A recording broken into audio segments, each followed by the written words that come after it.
16ই August 1946 কলকাতার হিন্দুদের জীবনে নেমে এসেছিল এক নৃশংস জিহাদি আক্রমণ, যার পোশাকি নাম ছিল প্রত্যক্ষ সংগ্রাম দিবস,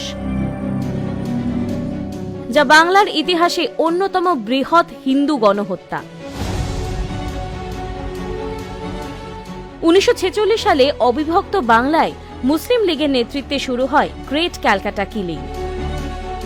অবাধে চলে লুটপাট, খুন, ধর্ষণ, আক্রান্ত হয় উত্তর ও মধ্য কলকাতার হিন্দু পাড়াগুলি।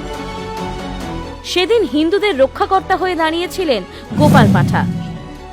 তিনি ছিলেন ঋষি অরবিন্দের ভাবশিষ্য।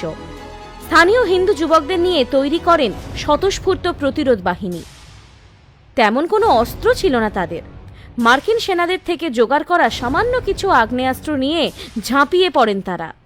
জেহাদি আক্রমণ প্রতিহত করলেও সেদিন কিন্তু মানবতা হারায়নি হিন্দুরা।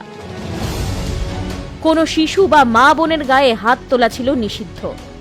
2-3 দিন ধরে চলে প্রবল প্রতিরোধ। সেই প্রতিরোধের ব্যাপকতা দেখে আতঙ্কিত হয়ে কলকাতা থেকে পিছু হটতে থাকে মুসলিম লীগ। এই গণহত্যায় প্রায় 3000 মানুষের মৃত্যু হয়েছিল বলে জানা যায়। সেদিন একার হাতেই কলকাতাকে বাঁচিয়েছিলেন গোপাল মুখার্জি ওরফে গোপাল পাঠা।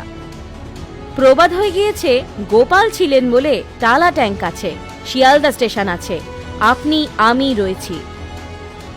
আর সেই প্রবাদের সঙ্গে জড়িয়ে আজও রয়েছে মেডিকেল কলেজ হাসপাতালের উল্টো দিকে এক চিলতে মাংসের দোকান।